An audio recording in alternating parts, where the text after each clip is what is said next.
King Charles and Queen Camilla were met with a standing ovation and applause as they arrived at a poignant D-Day event in Portsmouth this morning. The royal couple were introduced on stage by host Dame Helen Mirren, and the King responded to the warm welcome by waving at the crowd.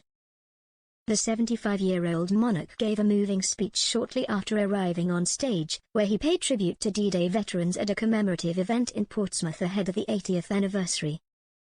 He said, "The stories of courage, resilience and solidarity we have heard today and throughout our lives cannot fail to move us, to inspire us and to remind us of what we owe to that great wartime generation." Addressing the crowd, the monarch said, "Today we come together to honor those nearly 160,000 British, Commonwealth and Allied troops who, on 5th of June 1944, assembled here and along these shores to embark on the mission which would strike that blow for freedom and be recorded as the greatest amphibious operation in history. Those who gathered here in Portsmouth would never forget the sight. It was by far the largest military fleet the world has ever known. Yet all knew that both victory and failure were possible, and none could know their fate."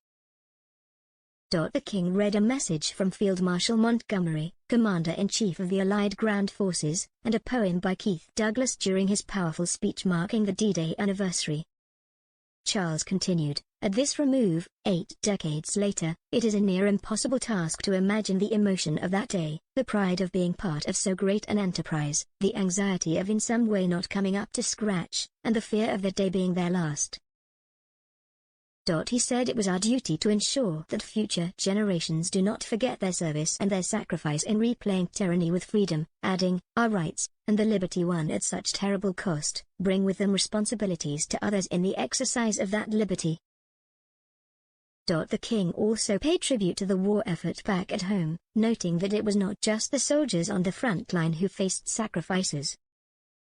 While it was the frontline troops who faced the greatest personal dangers, the privations and sacrifices of war were endured by so many more, he said. The Allied victory was a truly collective effort, born of the fortitude and hard work of those who remained on the home front, toiling in factories, under our land in the mines, out in the fields, or working in secret, men and women alike.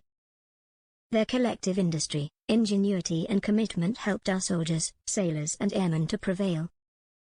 He concluded by paying tribute to the soldiers involved in D-Day, adding, "For we are all, eternally, in their debt."